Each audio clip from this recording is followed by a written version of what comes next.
lady who was driving it was honking and telling me, literally signaling with her hand, go, go, go. Of course I wasn't going to go. I wouldn't go, even if I could, but I wouldn't.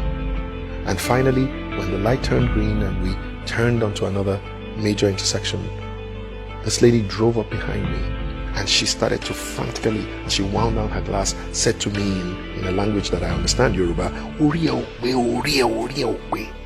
And she was just saying to me, you are mad, you are crazy, for essentially stopping at a red light. What the lady didn't realize is that I am a commissioned officer of the Nigerian police force. And literally, it's unlikely that anybody would have arrested me as a policeman simply because maybe I went past the light. But I would not go past that red light, not because I'm scared of being arrested, but for the very simple reason that, number one, I fear God. Number two, I love Nigeria and I love the people of this nation.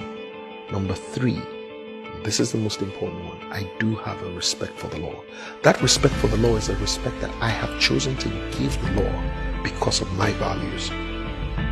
You see, the other thing that the lady did not realize was that as she was winding down her glass to tell me how crazy I was, she had wound down the glass, the rear glass, and two little beautiful girls were peeping their head out of this beautiful Jeep, looking at this man who their mom had just told was a madman for stopping at a red light. And you see, basically what had happened was they had just gone through their first driving lesson, 5-year-old and 8-year-old girl, and they just learned from their mom that anyone who stops at a red light is crazy. This is essentially how we have confused a generation. And I'm sure you know that there was a time when there was a generation that knew what was right from wrong and chose to do what was right.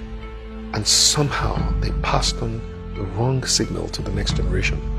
Once that generation got confused, they started to look at what was right and look at what was wrong and called what was wrong all right. You know, the word all right comes from two words, altered right. It used to be wrong, but somehow now it's altered right. It's all right. But guess what? We have now come to another generation, and I think they are the most confused.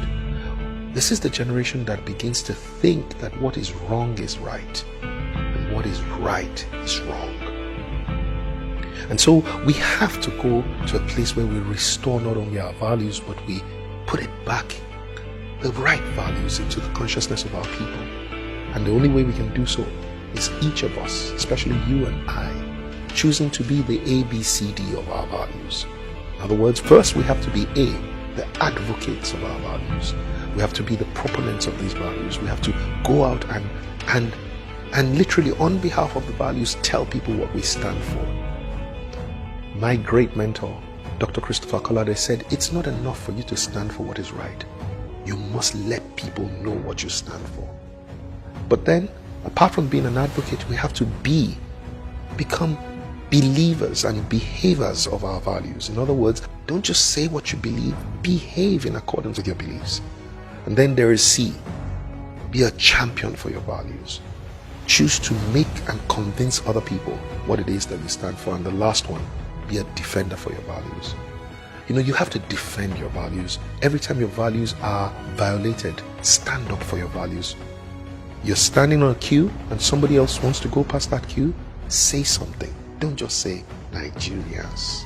No, say something. Insist that your values, the right values, must also be defended.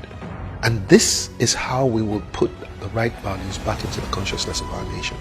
Each one advocating, believing and behaving, convincing and defending our values. So go ahead and do the right thing at all times, regardless of who is doing the wrong thing.